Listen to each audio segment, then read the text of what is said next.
tubahaye ikaze inshuti mukurikiye Bwiza TV ndetse na bwiza.com.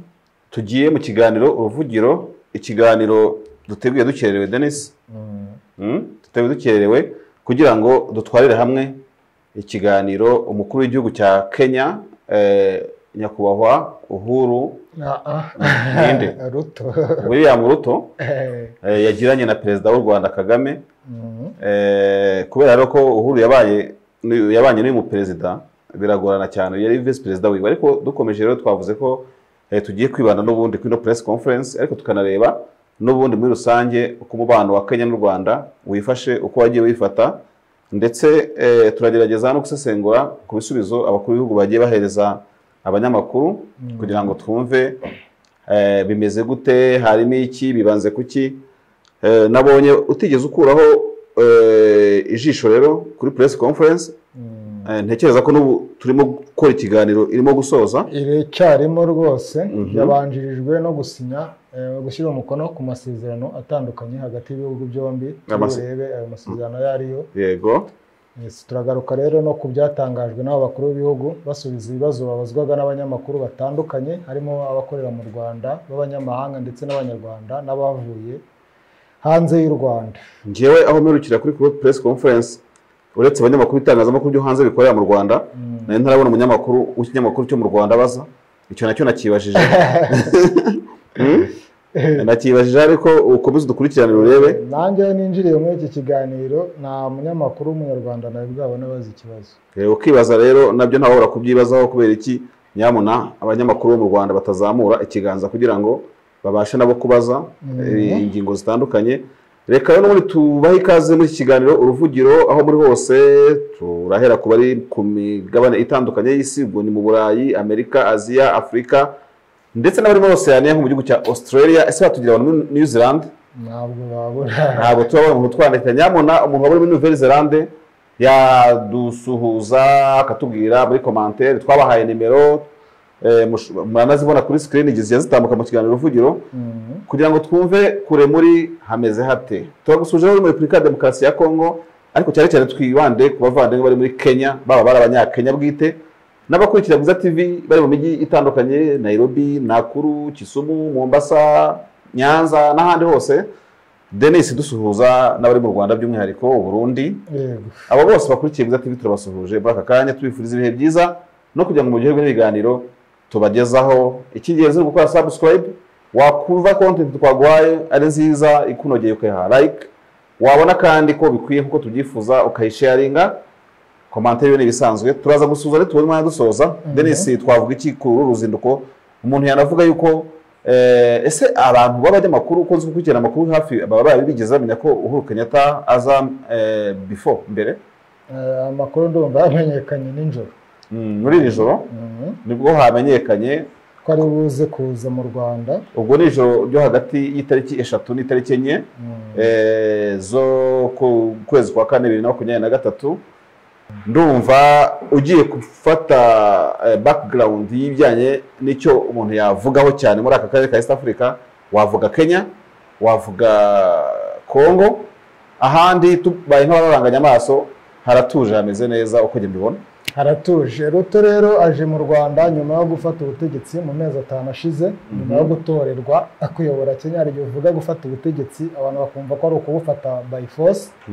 Yarabitorewe rero, ndetse yagarutse ku kijyanye n'abanze kwemera intsinzi ye. Yego. Yabanje rero gusura igihugu cya Uganda, asura Kenya, ariko Kenya na Uganda urebye bisuriye rimwe mu kwezi kwa 10. Ubu rero ikindi gihugu cyo mu karere ajemo n'u Rwanda. Ubwo wenda ubutaha azajya ni Burundi, za Sudani y'Epfo n'ahandi. Gusa mu Rwanda hari hamwe muri gahunda ze yari afite kuva yagera ku butegetsi kugera. Ni ibyo ngibyo rero umuntu yavuga yuko mu bihugu bigize East Africa byagaragaraga nkaho ari Ruto asuye u Rwanda, navuga mu gihe kigiye inyuma kuri iki gihe yatorewe. Ariko n'ubundi mbere yo kwinjira mu kiganiro bwite Denis, ntabwo byatubuza kureba n'ubundi uko muri make abaperezida batandukanye ba Kenya bagiye basura u Rwanda. Ntabwo tuza kubona wenda amakuru ahagije, ariko kugira ngo ubone perezida wa Kenya wava ku butegetsi adasuye u Rwanda byaba bigoye. Nahoze ndaranganya amaso ngo ndebe, mbona yaba perezida Arap Moi ari mu baperezida basuye u Rwanda, urumva, yaba perezida Mwai Kibaki nawe yaje mu Rwanda. Kibaki yaje mu Rwanda, ndetse abasesenguzi bagaragaza yuko mu baperezida bashobora kuba baregeranije umubano cyane n'u Rwanda, ba Kenya, Mwai Kibaki aza ku mwanya w'imbere, aho ubona ko dufate nk'urugero ku bibazo byabaga muri Repubulika ya Demokarasi ya Kongo. Mwai Kibaki ari mu bantu bavugaga batarya iminwa yuko mu bihe bya za CNDP na za ziriya nyeshyamba zo muri Kongo ndetse na za M23, ariko icyo gihe no kuvuga ngo ni igihe barimo basinya amasezerano bava muri CNDP muri ya transition, Mwai Kibaki ari ku butegetsi, ari mu bantu bandastandingaga neza ibintu byaberaga muri Repubulika ya Demokarasi ya Kongo, kandi byinkiriwaga mu Rwanda, kuko uzi ko u Rwanda ntugerwa muri ibyo bibazo. Mwai Kibaki kandi ari mu bantu banahaye inka zigera ku 120 abantu b'Igatsibo. Ubwo tukiri ahangaha ngira ngo hafi ndetse n'ahantu bita Rwagitima ni mu murenge wa Rugarama mu kagari bita Gihuta, hari urugo rumwe yahaye muzo yahaye inka abahita kwa Kibaki. Uwo mubyeyi abahita kwa Kibaki na Filisi ko rya Rwagitima. Nanjye ari umubyeyi nzi rwose ufite umwana yitwa Kibaki, nawe ubanza yaravutse muri iyo myaka. Birashoboka. Mwai Kibaki yari umuntu wabaniye Abanyarwanda cyane, kubera yuko uretse ubwo bworozi bwo koroza abaturage bo muri Gatsibo, akaba kandi atararyaga n'indimi ku bibazo byabaga muri Repubulika ya Demokarasi ya Kongo, wasangaga birimo urusaku rutabwa mu Rwanda.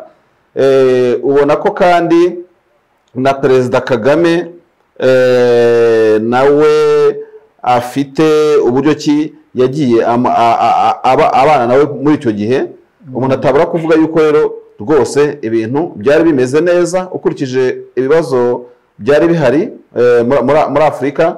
Ubona ko Mwai Kibaki rwose kabisa yagiye yitwara neza. Yego, Mwai Kibaki rero yatabarutse muri 2016, ndetse umuhango wo kumushyingura witabiriwe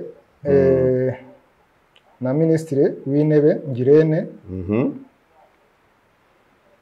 Ako subo nibyo ra byari hano biragaragara ko yapfuye. Ntabwo yapfuye kera, yapfuye ejo bundi vuba nyine. Ntabwo ari kera. 2016 base Ngirente ari Minisitiri w'Intebe. Ngirente ntabwo ari Minisitiri w'Intebe. Umugore wa Kibaki niwe wapfuye muri 2016, nibwo Ngirente yagiye kubafata mu mugongo ahagaze Perezida wa Repubulika. Nyine muri uwo mwaka wa 2016 Ngirente yari Minisitiri w'Intebe mu Rwanda. Oya, nicyo turimo kwibaza, umuntu yabireba neza. Nanjye ndimo kubyegeranya. Mwai Kibaki yapfuye ejo bundi mu kwa kane, kuri 22 z'ukwezi kwa kane umwaka utambutse. Ngirente yari Minisitiri w'Intebe. Yari Minisitiri w'Intebe. Ibyo birumvikana. Ahubwo umugore wa Kibaki niwe wapfuye muri 2016. Bikaba rero nyine ubona ko kuko Kibaki yagiye ku butegetsi muri 2023, nibwo nyine ubona ko izo ntureka nk'izo muri Kongo zari zikomeye cyane, aho ushyiramo izo za CNDP no zavukaga muri 2046, niho ibintu bya intambara zabicaga bigacika. Kandi wageza no muri 2013. Yego, nyine ibyo nakubwiraga muri ya masezerano yaberaga za Nairobi, kuko aya masezerano yose twumva ngo ya M23 y'Rwanda ya Nairobi yabaga ku ngoma ya Kibaki ayahagarariye. Urumva rero ko nibyo nakubwiraga ntabwo byabaga byoroshye, ariko Kibaki yagiye ba hafi y'igihugu cy'u Rwanda, ngiye niko nabivuga. Urumva cyane. Kandi icyo gihe ajya ku butegetsi Kibaki, Perezida Kagame akaba yaritabiriye umuhango wo kuziza imyaka 40 Kenya yarishize ibonye ubwigenge. Muri 2005 rero nibwo Perezida Kibaki yagabiye aborozi b'Igatsibo inka 120. Ni inka nyinshi. Izo nka akaba yarazihaye Abanyarwanda bari mu rugendo shuri i Nairobi mu rwego rwo guteza imbere ubworozi bw'inka no kongera umukamo, umusaruro. Noneho urumva ko birashoboka ko reka turebe yaje mu Rwanda narivuze ko 2005 nibwo yagabye inka. Noneho muri 2008 nibwo yaje mu Rwanda, ubwo nibwo yajyaga gusura, ngira ngo yahaye inka, bari baragiye muri rwa rugendo shuri. Kandi uzi ko mu Rwanda, mu muco w'u Rwanda, ikintu kijyanye no kugaba inka rwose ni ikintu kitoroshye cyane, ko mu mateka dufite hafi aha ngaha uraza kunyibutsa abantu basuye u Rwanda bakagabira inka abaturage, harimo Mwai Kibaki na Narendra Modi, minisitiri w'intebe w'Ubuhinde, wagabiye abanyabugesera inka. Buriya Arap Moi yigeze agera mu Rwanda. Arap Moi ntabwo yari kubura kugera mu Rwanda, ariko icyo gihe hari ku butegetsi bwa Juvenal Habyarimana. Dore ko Kenya buriya nta nubwo irayoborwa n'abaperezida benshi, barabarika banza batarenze 5 kuva yabona ubwigenge. Ntabwo ari benshi n'ubundi. Nawe ntabwo mpakana yuko atigeze asura u Rwanda, yararusuye, icyo nta tutapfa kubona hafi n'itariki.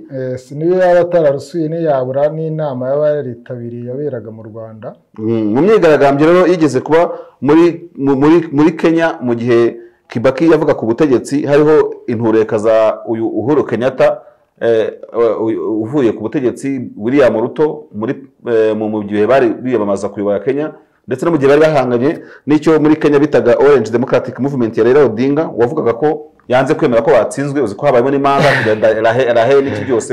Odinga rwose buri gihe aratsindwa, ariko ntabwo ajya apfa kwemera. Icyo gihe ngo hari intureka zabaye hariya muri Kenya, ariko kubera ko byasaga n'ibikibazwa Mwai Kibaki muri icyo gihe, ibintu by'u Rwanda, imitungo y'u Rwanda imwe n'imwe yangirikira ku cyambu cya Mombasa.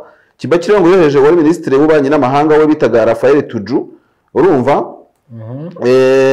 ko rero icyo gihe nyine byari ngombwa yuko u Rwanda rwihanganira ibyo bintu byabaga, rwari nk'u Rwanda rugamije kwisegura ku buyobozi bw'u Rwanda kugira ngo ibintu bigende neza. Tukiri kuri iyi nkuru ya Kibaki, kuko turavuga ku baperezida batandukanye, hari naho nahoze nsoma kuri Reuters, ni inyandiko yanditswe na Arthur Asimwe, uyu uyobora RBA, ku kinyamakuru Reuters ku itariki ya 30 z'ukwezi kwa 2008, aho yavugaga ko Perezida Kagame w'u Rwanda mu gihe byari bimeze nabi muri Kongo, amambe muri Nairobi no muri Kenya, abaturage bicana nyuma y'amatora ya Kibaki nyine,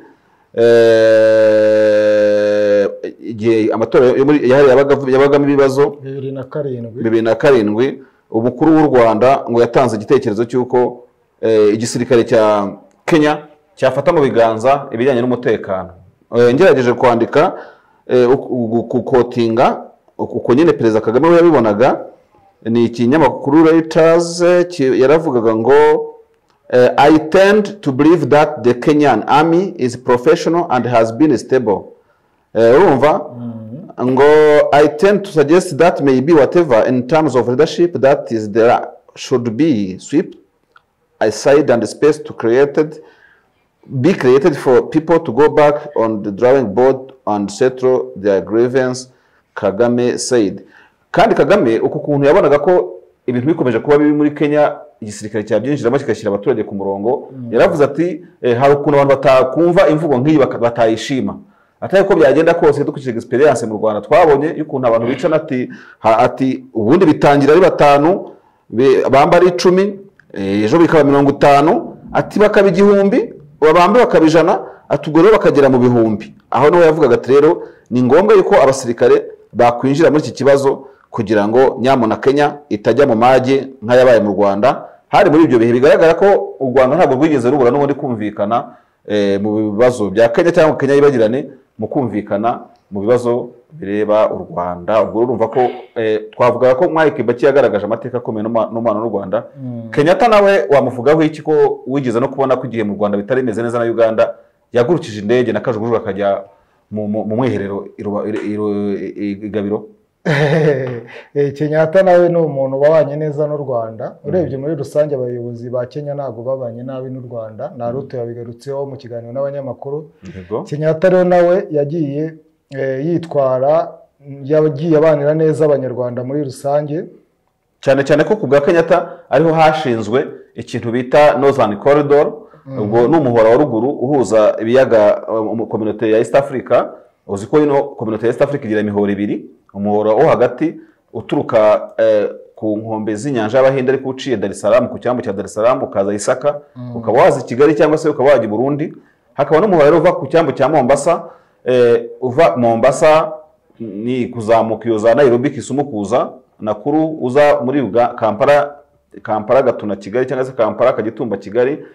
Uwo muhora kandi ukaba ari umuhora uzwi yuko uretse no kuba warateye imbere cyane mu bijyanye no guteza imbere East Africa, uzi ko ni umuhora wageragerejwemo nicyo bita One Network Area, niko babyita One Network Area. Ni Naruto yayigarutseho nayo turibuze kwivuga mu iki kiganiro. Ntacyo twafatiraho kugira ngo ducuruze n'uburyo umwete, yego uburyo nyine bwo guhuza imirongo ya telefone muri kano karere kugira ngo abaturage boroherwe. Ubwo no kuvuga ngo n'ibiciro n'ibiki byose bigende neza, kurumva aravuga ati iyo umuntu hariho communication nk'iyo ngiyo ubasha gukurikirana ibicuruzwa byawe na telefone utishyuye ibyo bita roaming.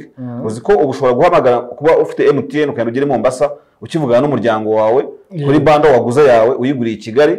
Umunyakenya nawe akaza yifitiye wenda M-Pesa, yifitiye iki n'iki M-Pesa company bakoresha hariya, akaba nawe yaza ari kuri ya network y'iwabo kandi akivugana nabe kurinda agera ahantu hose yifuza ku butaka bw'u Rwanda. Mu gihe ibingibi tuvuga bitarashoboka hagati y'u Rwanda n'u Burundi kandi ari igihugu duturanye hafi. Muri Uganda ariko byigeze gushoboka, bigezeho birapfa. Ubu bivuga ko bitari gukunda, ntago biri gukunda. Kera wakoreshaga nimero imwe ya guhamagara muri Uganda, ibiciro bikamera nk'uko wamagaye mu Rwanda, ariko ubu ibiciro byongeye gusubira irudubi.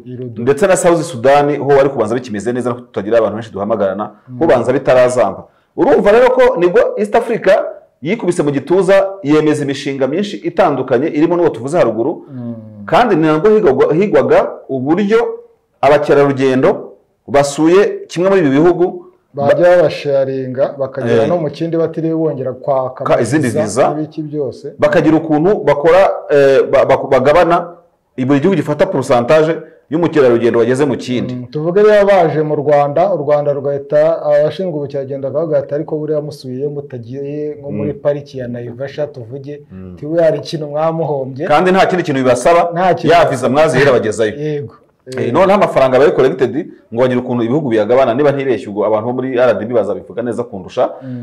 Ubwo twarimo dusobanura icyo twita wenda batubarire ingoma ku yindi cyangwa ubutegetsi ku bundi, bitewe nuko muri Kenya byabaga bimeze cyane cyane ko aba bose turimo kuvuga uretse Rapumoye babaga bariho mu gihe cy'ubutegetsi bwa Perezida Kagame. Kenyatta rero yaje mu Rwanda ku itariki ya 7 z'ukwa gatatu muri 2019. Yaravuye mu gihe Perezida Kagame nawe yari yagiriye uruzinduko rw'akazi muri Tanzania rugamije gutsura umubano w'ibihugu byombi. Nukuvuga ngo Kenyatta yinjiye mu Rwanda, Perezida Kagame ari muri Tanzania, ariko baza kongera guhura. Kigera ku kibuga mpuzamahanga yakiriwe na Minisitiri w'Ububanyi n'Amahanga n'Ubutwererane, icyo gihe yari Richard Sezibera. Wabonye ko Ruto nawe yakiriwe na Biruta. Yego. Gusa bamwe bakavuga ko tutabura kubimentioningaho, hari tweet William Ruto yigeze kwandika mu gihe u Rwanda rwafungaga umupaka wa Gatuna, asa nkaho anenga ngo ibihugu ngo aho kugira ngo byubake ibiraro ngo birimo kugenda bifunga imipaka, ngo bikaba rero bibona nk'ikibazo. Akaba yaranenze ya politike ku mugaragaro icyo gihe. Ndetse yewe nk'umuntu wakurikiranaga ibintu hafi nakwemeza yuko mu kibazo cy'u Rwanda na Uganda Ruto yarafashe uruhande, yari yungirije bien sûr Uhuru Kenyatta. Kenyatta bigaragara ko we yari nk'umuntu ushaka kujya hagati, ari netre, ariko Uhuru Kenyatta we yabogamiye ku buryo bugaragara kuri Uganda, ukurikije n'ingendo yahakoreye nyinshi zitandukanye ndetse n'amagambo yagiye agatangaza ku bijyanye no icyo kibazo cyari kimeze.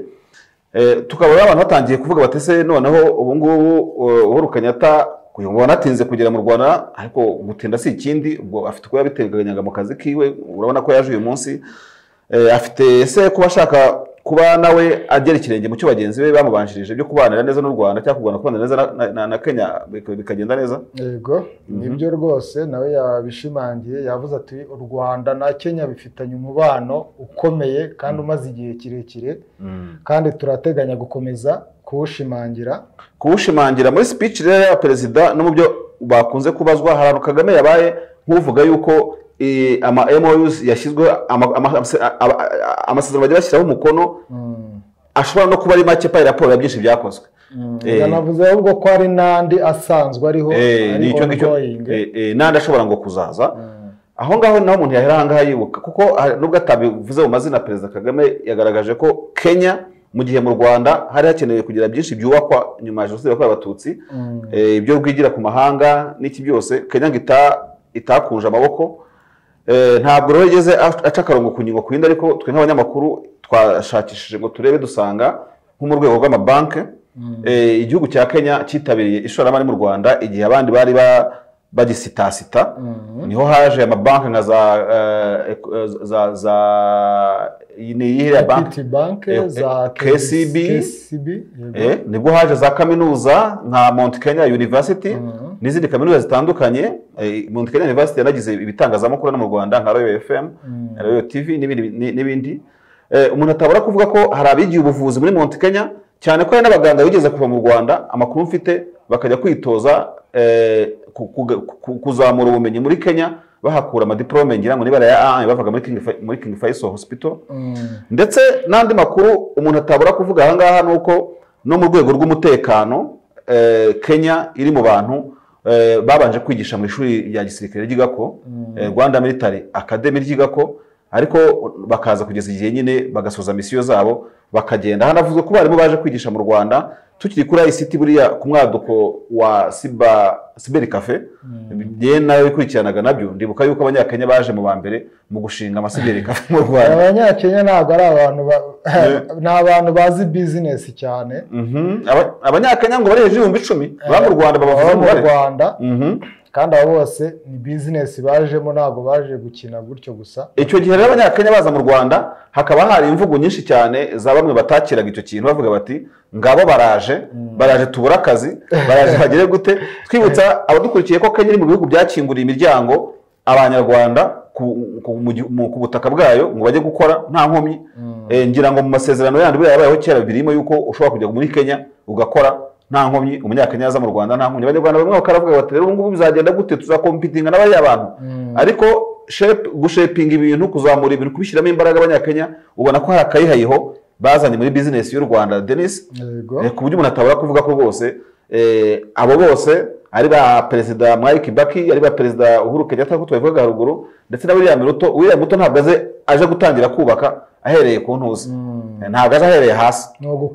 no gukomerezaho kabisa asanze bagenzi be hari ikintu bagezeho ndabizi yuko hatari bura abantu tubaza ngo kuri Kongo bahavuze iki ariko mbere ko tugera kuri Kongo wenda twavuga amasezerano yashyizweho umukono hagati y'ibihugu byombi nta kibazo amasezerano ya mbere ajyanye na ngo ni agreement on correction services ubwo ni ibijyanye nyine na biriya bigo ngororamuco ntabwo ngo zikitwa gereza bahereye kuri mabuso hari agreement on diplomatic training amasezerano mu buryo ki abadiplomate bahana amahugurwa ku bihugu hagati y'ibihugu byombi yego hari n'amasezerano on information and telecommunication technology ubwo ni amasezerano agendanye n'ibijyanye na ICT ni ijambo rizwi ni ikoranabuhanga n'ihererekanyamakuru yego hakaza agreement on health ni amasezerano ajyanye n'iby'ubuzima twahoze tubivugaho aho Uhuru Kenyatta ndetse twihuse yanavuze ko hazabaho uburyo amahopito yo ku rwego rw'igihugu byise referral hospitals azagirana imikoranire ya hafi ukumva ko ari ikintu rero cyiza gishimishije rwose Denis wakomeza yego hari n'amasezerano ajyanye n'urubyiruko amasezerano ajyanye n'urubyiruko nyamuna abantu muri Kenya mu myaka nk'itanu ishize 6 haherutse kwaduka urubyiruko rwiyadukishije mu by'ubuhinzi bwa kijyambere burimo byo bita horticulture indabyo imboga n'iki byose bagemura ku mugabane w'Uburayi bikaba bivuga rero ko bitabura ko urubyiruko rwa Kenya rwa inspiring rw'u Rwanda kimwe no ku Rwanda rwa inspiring rwo muri Kenya tukiri hejuru aho ngaho kuri health waruvuze mu kanya tuza kwasimbuka abadukurikira bamenye ko Kenya buriya ni mu gihugu gitanga abaganga benshi cyane mu bihugu bibakeneye mu Burayi aho igihugu cy'Ubwongereza afitanye amasezerano yo kuhaba nasi n'aba midwives bababyaza urumva rero ko u Rwanda rufite byinshi muri health department cyangwa service sector byo kwigira kuri Kenya twari tukigeze ku rubyiruko rero yego urubyiruko nyuma y'amasezerano yajyanye n'urubyiruko harakurikiraho amasezerano yo guteza imbere za koperative amakoperative mu Rwanda zikari n'ibyuho ariko ubwo no muri Kenya bafite ibyo bakwigira ku Rwanda akomeza yego hakaba n'amasezerano mu bijyanye n'uburezi ubwo birumvikana n'izo za Mount Kenya n'izindi yego mu bucuruzi ntago byabura ushyizemo icyambo cya Mombasa ntabwo ari ubucuruzi na agriculture ni ubuhinzi buriya Kenya iteye imbere ku buhinzi birashoboka ariko nuko ifite ubutayu bunini. Birashoboka yego, usibye wenda ikibazo cy'imihindagurikire y'ikirere yabakomye mu nkokora muri iyi minsi, aho yavuze ko ngo muri uyu mwaka ushize babuze toni miliyoni ni amagunira amagunira miliyoni ngo riba ari 100 ari miliyoni 100. Yigeze no kujya gusenga Imana ngo ibahe imvura. Ntabwo Uhuru Kenya, ntabwo uriya Ruto yoroshye. Nakomeje kugaruka kuri Uhuru cyane, bambabarire. Indi sezano rero yandi najyanye na gender, iby'uburinganire n'uburinganire. U Rwanda urabizi ko ruteye imbere mu bintu bijyanye n'uburinganire, wenda Kenya ari byo ibona yakwigira ku Rwanda. Rero niyo masezerano yashyizweho umukono mbere y'uko abakuru b'ibihugu batangira guhatwa ibibazo. Mu bibazo rero byabajijwe abaperezida bombi, wenda tubaye nk'ababinyuramo mu nshamake, habajije uriya munyakenya, uriya muntu wa mbere wo munyakenya yabajije iki? Uriya mudamu w'umunyakenya wari witandiye, harya yari yitandiye, wa mbere yari yitandiye wa NTV Kenya. Ndumva namwumvise, ahubwo undi numvise no wa mudamu wabajije ibijyanye wa SABC. SNBC no Arangwe. Oya, SABC, South African Broadcasting. Mu wavuze ati sinirwa mpaguruka. Avuga ku bintu bya genocide, ngengabitekerezo, ukuntu babona isi yarangaranye u Rwanda muri 1994. Ati ubu ngubu bimeze gute? Ubundi hagaze Ukraine za Palestina, ati murabivugaho iki? Ati se turi gukora ibihagije kugira ngo ibyabaye mu Rwanda bitazongera kuba. Icyo ni ikibazo yamubajije.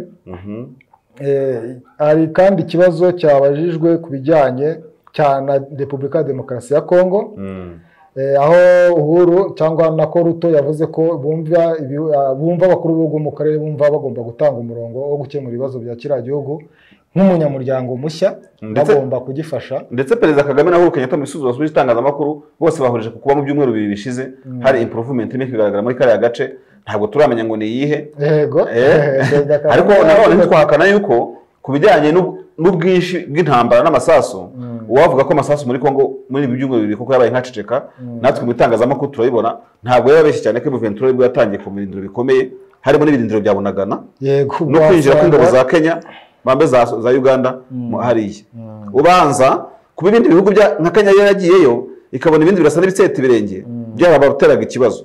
Ariko baravuga bati nubwo haba success nubwo haba esheke, n'urugero twabisangira twese. Ndetse yongeyeho ko Nangora iri mu myiteguro, uwo ni Ruto. Ati Nangora mu minsi iri imbere ishobora kuza. Yabishyize muri probability. Gusa kuri icyo ngicyo Perezida Kagame yahise intervena, asa nk'ushwishuriza abatekereza yuko ikibazo cya Kongo cyakemuka batagiye kuri byo yise root causes. Bivuze ko ubundi ikibazo cya Kongo ifite ibibazo bibiri. Ikibazo bya mbere bifitanye isano n'u Rwanda, ariko no ikagira n'ibindi bibazo byayo bwite. Ariko ikosa rikunze kuba no guhuza ibyo bibazo byombi. Mu kubihuza rero bigatuma kubishakira umuti bisa nk'ibigorana. Ati ukabona ni cya kintu kwa kundi bishakiye umuti bikongera bikisubira mu gihe runaka, byongera bigaruka nta muntu. Kuko urumva nko mu ijambo uyu Ruto yavuze, wabonaga ko yibanda ku kintu kijyanye ngo n'abadeplase. Ariko wibuke neza ko Denis, umuntu wese uvuga ikibazo cya Kongo agahera ku bantu bavanga mu byabo n'amakuba abera muri Kongo, akibagirwa impunzi ziri muri Kongo hanze. Abari warusije nabo warusije sinjye gukubeshya. Bigaragara ko rero kino kibazo cya Eastern Congo aka karere katarakivugaho rumwe kabisa. U Rwanda racyatsimbaraye ku kujya ku muzi w'ikibazo, abandi bagatsimbarara mu kuzimya umuriro batazimije icyawuteye. Perezida Kagame yavuze ko atari ikibazo gishobora guhita gikemuka, ariko ko nyine bazakomeza kugikoraho kugeza igihe ibisubizo bizabonekera. Hari n'umunyamakuru wabajije ati turabizi ubundi ko leta ikorera abaturage bakaba atari ko abaturage muri iki gihe barimo baratunga intoki leta cyane, ati kubera nyine cya kibazo cy'imibereho irimo iragenda ihenda, ati murateganya gute guha icyizere abaturage banyu? Abayobozi bose rero batanze ibisubizo.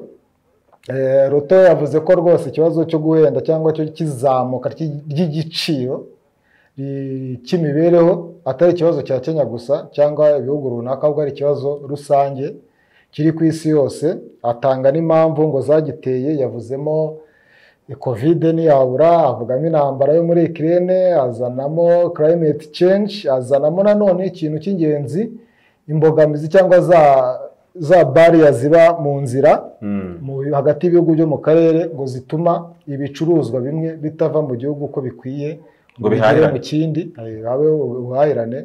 Yagaragaje ko izo mbogamizi zikigaragara ahantu hamwe na hamwe, akavuga rero ko nabyo ari bimwe mu bituma iki kibazo gikomeza kugaragara cyane. Hari umunyamakuru kandi wo muri Afurika y'Epfo kuri televiziyo Afurika y'Epfo wagerageje kumubaza niba abantu bakwitega ko azigera ahana ikiganza na Raila Odinga, ariko Ruto ahita amuzamukana aravuga ati icyo wise handshaking turakizi muri Kenya, abantu bagitekereza yuko ari nka biriya twasabaga abarimo gusinya amasezerano ngo baherezanye ibiganza. Ati handshaking iwacu muri Kenya ngifite indi connotation ngo yo kuvuga ngo no kuvuga ngo iyo umuntu ateye hejuru marita mugabana ubutegetsi mu gusangire. Ati cyo ngicyo ndamukwishurize rwose nta kintu Raila Odinga azigera abona. Ati ejo bundi ku cyumweru ujye ku cyumweru hagenwe, ati nagennye uburyo ibintu byakorwa bigakorwa n'inzego zisanzwe ziriho, avugamo inteko ishinga amategeko n'ibyandi mategeko agena kugira ngo ibibazo bihari bitunganyirizwe mu nzego zisanzwe. Ko rero ngo bategereje yuko habaho guterana hejuru bakagabana imyanya nk'ibyabaye ngo bidashoboka gukora ko bibaye ngo bisiga akaga ku baturage ba Kenya. Yongeye no kugaragaza ukuntu mu gihe cy'amezi 5 amaze ku butegetsi abatavuga rumwe nawe nyine barimo baritwaza nk'uko twakunze kubivuga no mu kiganiro ibibazo bihari nyine by'imibereho, bagashaka kwerekana ko ari we nyirabayazana. Ariko iyo ni ngo we abibonamo nk'indi mitwe. Hari nayo yavuze ati hari n'abantu basigaye barazanye kanuni zo kujya bagenda bambaye amasafuriya mu mutwe ngo kugira ngo berekane ko bashonje. Kugira ngo berekane ko bashonje. Nibyo rero hari umunyamakuru wo muri Tanzania wa Azam TV niba ntibeshye wanabaje mu Giswahili, aravuga ati rwose nyakubahwa Perezida wa Repubulika bizagenda gute kugira ngo utangire gutegura umuntu uzagusimbura aze ashimangire imibereho myiza, imiyoborere myiza wagaragaje kugira ngo ibintu bikomeze kuba uburyohe bimere neza rwose. Perezida amubwira yuko icyo yakiganiriyeho muri Congress iherutse ya RPF, wabona gasa nkaho yibanemeza ko n'uriya munyamakuru ashobora kuba yarahari. Urumva ati ibintu navuzeho ati ndumva arayumvise, ariko ni umukoro nanjye nahaye abantu bo mu ishyaka ryanjye kugira ngo mu mutwe wa politike wanjye kugira ngo batangire babyigeho. Naho ngaho nyango ninjira muri studio giyewe nari ngejeje. Yego, Rutare yanagaragaje ko u Rwanda ari ingenzi cyane kuri Kenya nk'irembo cyangwa gateway ngo ijya mu biyaga bigari. Agaragaza nyine agaciro gahari hagati y'u Rwanda na Kenya mbese mu kwinjira mu biyaga bigari. Agaragaza akamaro k'icyambu cya Mombasa nuko cyakwifashishwa n'ibihugu byombi mu iterambere ryabyo.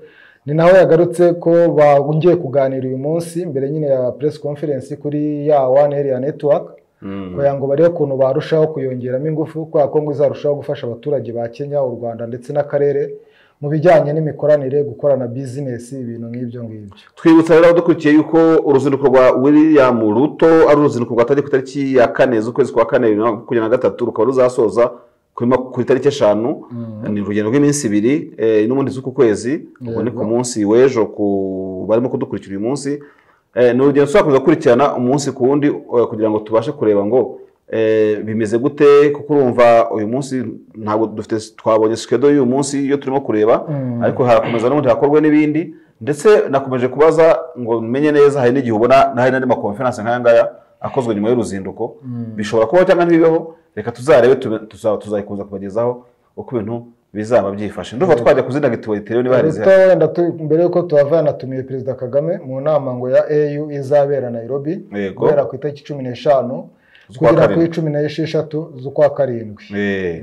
Ndumva rero niba hari izindi activity ari izindi activity zihari twazireba cyane cyane twibanda ku biyaga bigari. Ni ibiki birimo kubera muri Kongo uyu munsi? Muri Kongo mu kanya nayendi kuri Twitter mbona umuvugizi w'igisirikare cya Uganda avuga ibintu bitangaje.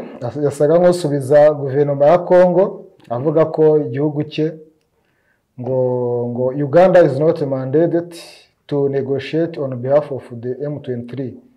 The conclave of EAC heads of state already chose a political facilitator.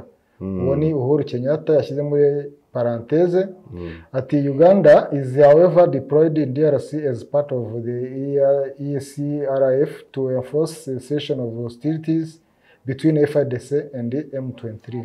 andi makuru tubona nuko arimo kutugeraho nuko ngo umujenerali w'ingabo za Uganda zirwanira ku butaka akaba yitwa General Kayanja Muhanga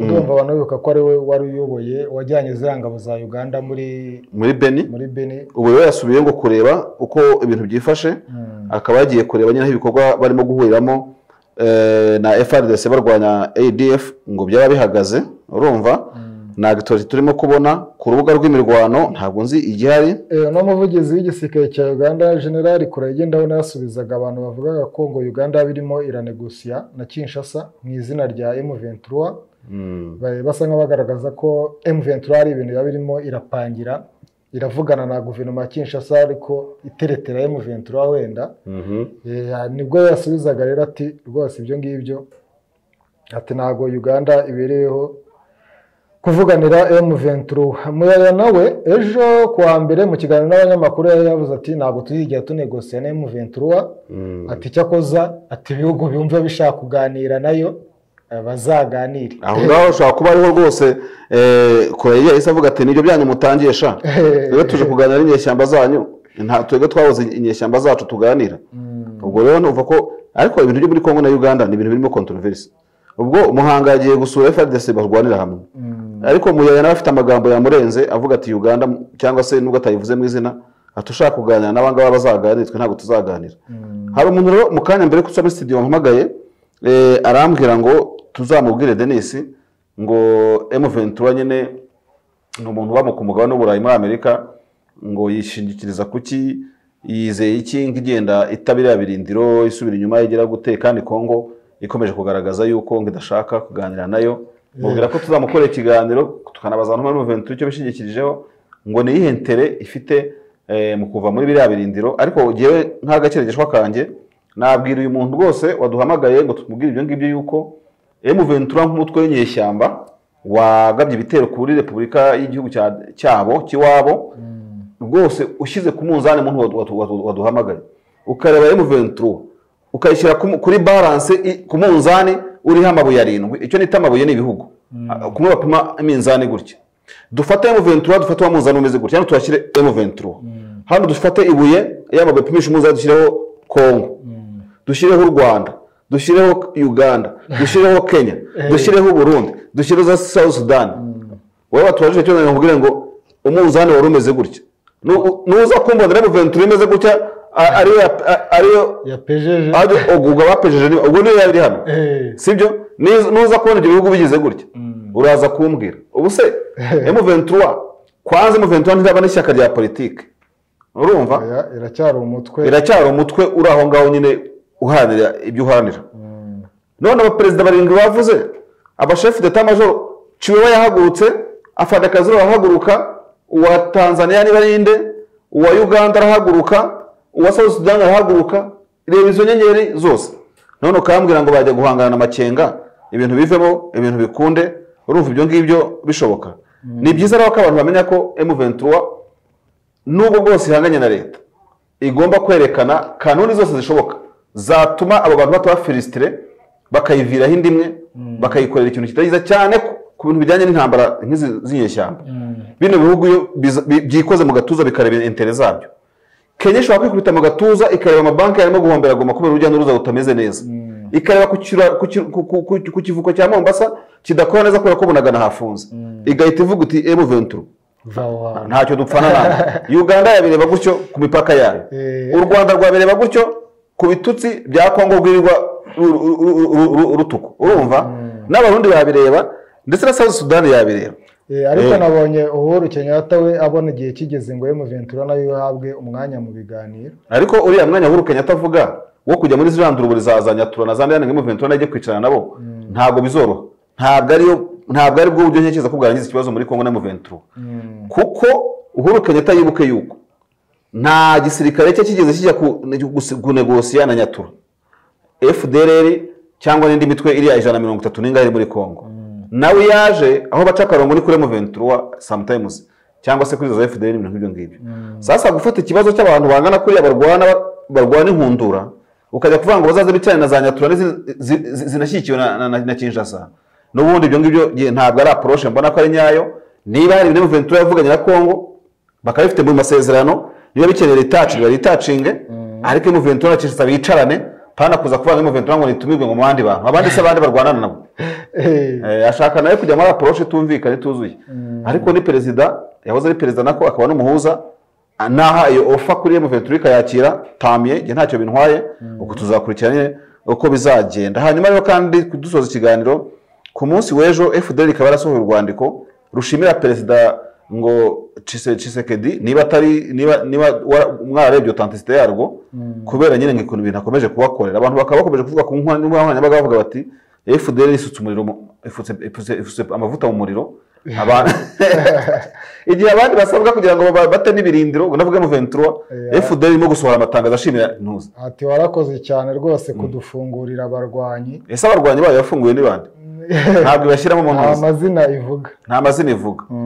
Birumvikana rero ko FDL ishobora kuba nayo irimo kugaragaza ikintu rwose cyo kuba ishaka gukomeza gukoshyeza intambara hariya kugira ngo ibintu bishoho kugenda nabi. Ndabona no kureba itangazo rimaze gusorwa n'umujyi wa Kigali. Yego, ni itangazo rimenyesha abantu bose ko kuva uyu munsi ku itariki 4 z'ukwa kane kugera ku itariki 29 igisate cy'umuhanda cyangwa ubwo ni igice cy'umuhanda wa Rwandex Sonatube ngo ni KN3 road kizaba gifunze kubera imirimo yo kuwusana. Ubwo ni umuhanda, ubwo ni uko babigaragaza ni igihande kizimanuka nibyo cyane izamuka cyangwa izamuka, ubwo ni igice kimwe nyine, ni igice kimwe ngo kizaba gisanwa. Abantu bakaba bakomeje kuvuza abahanda bavuga bati uwo muhanda utaramara n'imyaka 3 utaramara n'imyaka 4 ubwo mugiye kufunga gute? Ibyo mubizanye mute? Ibyo bigenze gute? Sha ariko rero sha Denis sigaye ndaranja muri studio abantu barwana ntabwo barwanira ubusa. Ni murenge Denis, aho ni murenge ako neza pe. Shaka utarwanira iki gihugu n'ubuhomba umuntu akagutesha igihugu mujye muri Arizona ukemera. Ni heza rwose, hameze nk'ahantu nahoze mbona ba mukerarugendo iyo ngiyo za Gishwati. Kongo nuko rwose kubanga bw'umuntu ko badahari nuko ntazi niba nabayifata ngo bazayishyireho nuko nako ndaza kuyibaha. Nukuvuga ngo rero twasoza ikiganiro karagaciyemo ngo abakoresha uwo muhanda rero ngo baragirwa inama yo gukoresha ikindi gice cy'uwo muhanda wa Rwandex Sonatube. N'umuhanda wa Rwandex Nirake Sonatube bashyigisizeho amanimero y'imihanda. Nuguca ngo ngabari kukoresha bazajya banyura za ntuza, bazajya banyura za Nirake bazamuke bajye kuca iyindi mihanda. Ariko uyu muhanda ukaba umuntu yavuga ko ari urukoza soni pe, kuko n'ubundi rutse gusanwa uva Rwandex werekera n'ubundi mu Kanogo. Abantu bakibaza ati uyu muhanda utaranamara n'imyaka ingahe koko wangiritse gute? Ariko nanone iyo tuvuga gutya ntabwo ari ugushimangiye kuvuga, ariko no kuba n'amakosa yagaragara umuhanda utarahandingwa uva ngo utangwe cyane ko ushobora kuba wubatswe no ku nkunga z'Ubushinwa sinibuka neza. Iyo rero ni success. None se bumva bareka gukosora ibintu mu bwubatsi byo bibaho n'itaje barayisenya. Ndabona n'agace ka ni kanini kuva ku Rwanda gisubira Sonatube kuva Gasharu ni harehare Kicukiro nyine aho ni Sonatube aho ni Rwanda gisi kuva kuri station SP. Uzi igice bazakora? Igice bazakora ni ikiburyo, kuko urebye aho mu mutuku iburyo uzamuka oya hariya ni Rwanda gisi hepfo urumva uzamuka ujya Sonatube urabona ko harimo umutuku mu kiburyo nyine kizizamuka. Izi manuka zo ziri free harimo icyatsi. Nibyo rero navugaga urabona ko uzajya wongera gufata intuzo ugeze muri rompo ya Sonatube buriya kandi ngo nibamara gusana icyo gihande bazabona bazita bastana n'ikindi cyifu bagafunga undi muhanda ko nabonye bizatwara igihe kirekire. Mikurerega ni hanini mbona n'amakushe bagenda bongeraho. Ndabona rero banza nta kindi kintu rwose umuntu yavuga urumva. Gusa ngo hari abantu muri Goma 5 ndabona ko Twitter Stanislas bya kera ngo bakomeje kwishwa n'ibyo bita ngo amazuku urumva. Amazuku ni gaze, ngo ni gaze muri Goma ahantu ngo ujya kubona ukabona unyuze nk'ahantu hisusinzira. Abantu rero bitonde kugira ngo bidakomeza kugenda bimera nabi. Ndumva Denis twasoza niba nta yindi update hari kugira ngo duhereze iki kiganiro abadukurikiye bakomeze kumenya ibirimo kubera ku isi, ndetse tukaza tubijeje yuko tuzakomeza n'ubundi kubagezaho ibiganiro bitandukanye ku ngingo zitandukanye, ndetse twifuriza ibihe byiza abanyakenya bose baba mu Rwanda, delegation y'abanyakenya yazanye na Perezida William Ruto, ndetse n'abanyarwanda ba muri Kenya, kugira ngo bakomeze kugira ibihe byiza bakurikirana ibiganiro Bwiza TV ndetse na bwiza.com dukomeje kubagezaho. Ese Denis, website yagarutse imeze neza? Yari hari ariko ntabwo ibibazo birakemuka burundu, baracyayubaka, baracyari amaretushe ari gutuma ivaho sometime, ariko ntabwo biri gutinda. Bayitunganya kugira ngo irusheho kuba uburyo. Urabona ko ifite look nziza. Uyu Putin se yirukanye ko twari dushobora utamuvuzeho. Putin musigaye mwana nk'inyama wako. Abajenerali ba Putin rwose kubera Ukraine rigiye kubamarisha ku mirimo. Yarari mu bagaba rero bakuru b'ibitero muri Ukraine ngo yirukanwe ariko si we wenyine ku gatebe. Hari pasiporo ya Salva Kiir yatowe mu giturage cyo muri Kenya muri 1993 ngo barayitoraguye. Yakoreye impanuka ni kajugujugu, ni indege hanyuma bino byangombwa byo birahatakara. Ejo bundi rero nibwo abaturage bo muri kiriya gice, zino ntumwa za Sudani y'Epfo zavuye muri ambasade ya Sudani y'Epfo zagiye gusura ahantu habereye iyo mpanuka, abaturage bati hakuye iyi pasiporo umuzi ko ari iyanyu. None se umuturage wayitewe ngo azahita amugabira? Sudani ngo irashaka kuba, ntabwo ari ukuyitora gusa kuko iyo ndege igwa abantu barokotse n'abo baturage bo muri icyo gice babakorokoye, bagendaga bakuramo mu bisigazwa byayo. Ku buryo rero Sudani ishaka kugira gute? Irashaka kubahemba. Waruzi hari amakuru ufite ku Sudani ngo ihemba buriya? Sudani ngo irarenze ku madolari. Ngo ifite amafaranga.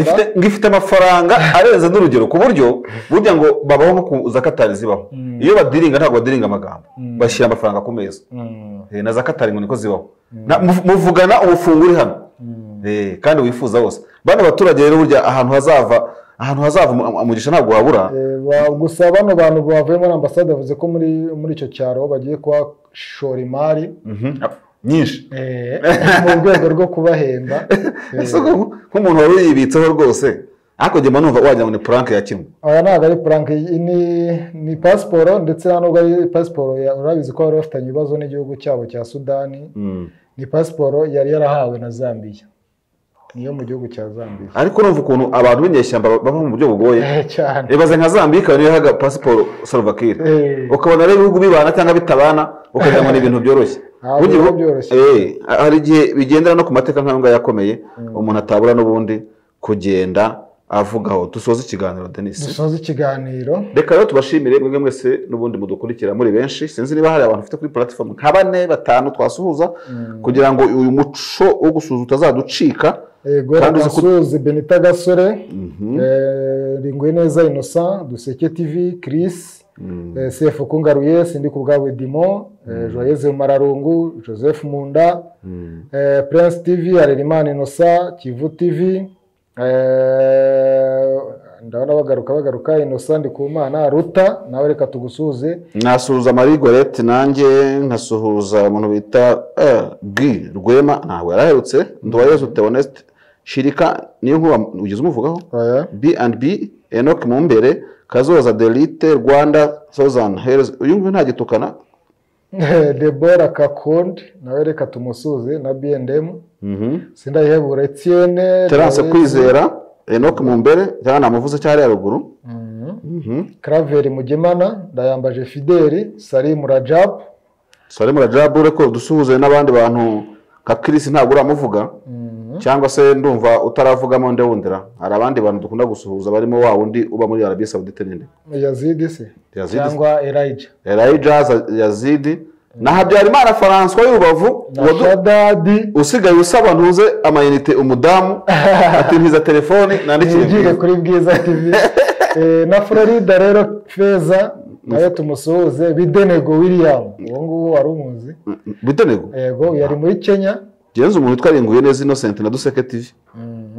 Sindi kugabo Edmond Joyeux nakubonye. John Mpunda David mujye mufata ikiganiro kimwe mutugezaho amakuru y'umurenge na update zaho. Thank you for your good work. Umundi ibingibi ni nk'itegeko duhaye.